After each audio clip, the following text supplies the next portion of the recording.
What do we have next? Chicago's pension nightmare is wreaking havoc on the city's housing market. Is Chicago run by liberal Democrats? Oh, it is, as a matter of fact. I don't know how I would have known that. Actually, I'll tell you how you can know that. The title says it all. That's how you know. Chicago's pension nightmare is wreaking havoc on the city's housing market. Well, how is that possible? Let's find out. Zero hedge. As a result of high taxes and government debt, combined with a nightmarish looming pension liability, Chicago's housing market continues to collapse, according to a new write-up in the City Journal.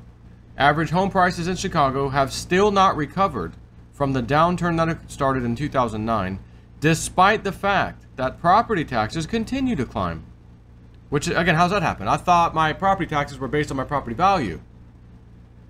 So when everything's booming, I gotta pay more taxes. When everything sucks, my property's valued low, I don't pay as much taxes. I guess not in Chicago. What's that one song? Night tonight, down to Chicago, na na na na na. Oh, smooth operator, smooth operator. Whoever these Democrats are that are running these cities like this are not smooth operators. Chicago homeowners are also taking big losses when they try to sell their homes. This is a part of the reason Illinois ranks highest among states losing people to other areas of the country. They're fleeing. Like, honestly, I think when Noah parted the Red Sea and they fled across the lands. Quote, taxes are high? Ball State economist Michael Hicks said, taxes are high, the services that the taxes pay for are terrible, and the debt load is so high, so palpably unsustainable that people have no belief that the resources can be found to turn it all around. You won't recruit a business, you won't recruit a family to live here, Chicago Mayor Rahm Emanuel said in 2012. Of course not. Rahm Emanuel being a staunch Democrat himself, running the city into the ground, and then he's going to be leaving soon. As he said, I'm not going to run again, I'm out. Because he knows what's coming. Warning about the city's pension problems, and that looks to be the case. Realtor.com predicted that Chicago would have the weakest housing activity this year among the nation's top 100 markets. But unions in Chicago continue to push for higher pension contributions, even while efforts to curb the problem have failed. This has resulted on the money having to come from somewhere. And that somewhere is taxes. And again, I've been through this. Let's go over it again. When a bunch of people flee an area, how about your homeowners association or your condo fee? 2008 rolls around, 6, 7, 8, whatever. Everyone's fleeing. You're the only jabroni who says, oh, I love this place, I'm staying. They've left. They're not paying their mortgage. They're not certainly not paying the HOA fee, the condo fee, the any whatever fee. But that same stuff, all those grass, whether they're empty houses or condos, they still got to grow more of that grass. We still got to keep up with the pool. We still got to pay some of the employees that deal with all this stuff. We got to get that HOA money and or condo money. And there's only 75% of the people left than when we originally started with. We've got to raise the fee 25%. And we're allowed to do it. And you can't stop us and you can't do anything about it. You see your fee will go up. Now you're a little upset.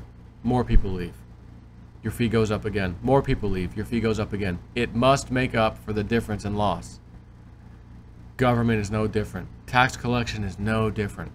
I told you this story. I think it was New Jersey. A single individual billionaire left New Jersey because of the high tax rate, state income tax rate. He said, I had enough. I'm getting the hell out of here. I want to say he actually moved to Florida, I think. You know, where I live. And the government had to redo the budget because one human being left because they got so much tax off of that one man. So imagine, like this place, people fleeing, we're out of here. Just keep jacking up the prices. But my house price didn't go up. Why is my taxes going up? Because we got fees to pay for. We got other public employee pensions that still got to get paid. We've got golden parachutes in the upper management that must get paid. We must. You must.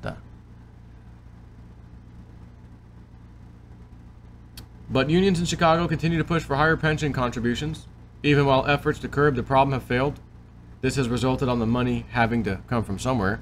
Again, that somewhere is taxes. According to the report, Chicago's annual pension payments have doubled over just the last few years to nearly $1.2 billion and are set to rise to $2 billion in just 3 short years, basically almost doubling again. In 2015, the city approved, now again, can you see why Rahm Emanuel's, I'm out of here. In 2015, the city approved $543 million in property tax increases as a result. Chicago schools also raised local homeowner rates by $224 million in 2017. Every penny of these taxes goes into the pension system, and Chicago now bears the title of highest residential property tax rates of any American city. When the rates go up in your city, I can hear you cry high, high on your balcony. Oh, I don't want to be there in your city. Oh, hell no. Oh. And channel Steven's voice. Begin. No, can't do it. Every penny is going to an unfunded liability that cannot ever get paid to the proper amount it needs to be. So like I say about our effing income tax, federal income tax we all have to pay,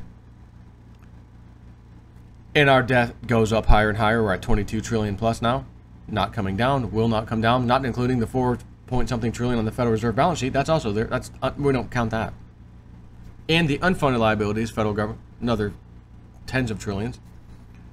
If that's there, and it's there, we have factual evidence, the government doesn't deny it, these are numbers that are real.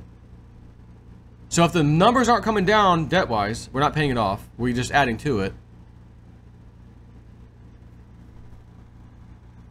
Will somebody please tell me how, in God's name, why are we even paying a penny in anything related to government taxation on any level? Local, state, federal. None of them are solvent. All of them keep ballooning deficits, budget deficits. Well, we'll raise your property tax. We gotta. Why? Why raise it? If the end is the same, and it's gonna implode on everybody, why are you raising? Because I'm a politician, and I get a now. Y'all may be suffering later. I ain't gonna suffer. I get a cushy job. I get people that come in and lobby me. They give me huge payoffs. I let them come build a building next down, you know, somewhere over here. We kind of look the other way on these things. You know, I let big business come in my back pocket. So the longer I can stay in this position, in this case, mayor or governor or whatever the position is, in your town or state, I like this job. And I'd like to get 2 terms out of this, as long as I can. But I also know, I see the numbers, and this is a sinking ship, big time. So I want to stay on as long as I can to get every last penny in my back pocket. Lobbyists, backdoor deal, pay to play, you know, that old chestnut. So that when I do leave, I want to be a distinguished mayor of Rahm Emanuel. I did my best. Hey, this wasn't happening when I was mayor. This stuff didn't, hey, that didn't happen when I was mayor. Oh, yes, it did. Yes, it did. It continued while you were mayor. It just didn't implode. You know, hot potato, hot potato, hot potato. Hot potato, hot potato, potato. And then he's out. Doesn't matter about the pension. He doesn't even care about his own if he has a pension. It doesn't even matter. He got his money from the insiders, the pay-to-players. This goes for all politicians, you know, for the most part. What else do we have? Not surprisingly, residents are leaving Illinois and Chicago as a result. From 2011 to 2017, the state ranked 2nd. That's number 2. I'm number 2. I'm number 1. Among states in out-migration, losing 640,000 more residents than it gained. And while some governors, like New York's Andrew Cuomo, acknowledge that taxes are driving people out, Illinois' new governor Jay Pritzker has instead introduced legislation for, well, more taxes on the wealthy. You know, so that, like the one guy in New Jersey, he leaves, they got to rewrite the whole budget. Our biggest tax slave. You know, what are we gonna do? There's no law in place that we got to force him to stay here. I mean, gee, you know, maybe we ought to look at rewriting some laws. I mean, you know, stop these people from leaving the state. You know, I mean, keep them. You know, you can check out anytime you want, but you can never leave. So yeah, tax the wealthy, offering them a great excuse to leave Chicago and the state. The city is losing its luster with millennials too. Chicago now ranks as third least attractive among the 53 largest metro areas in the U.S., losing an average of 19,000 young adults per year.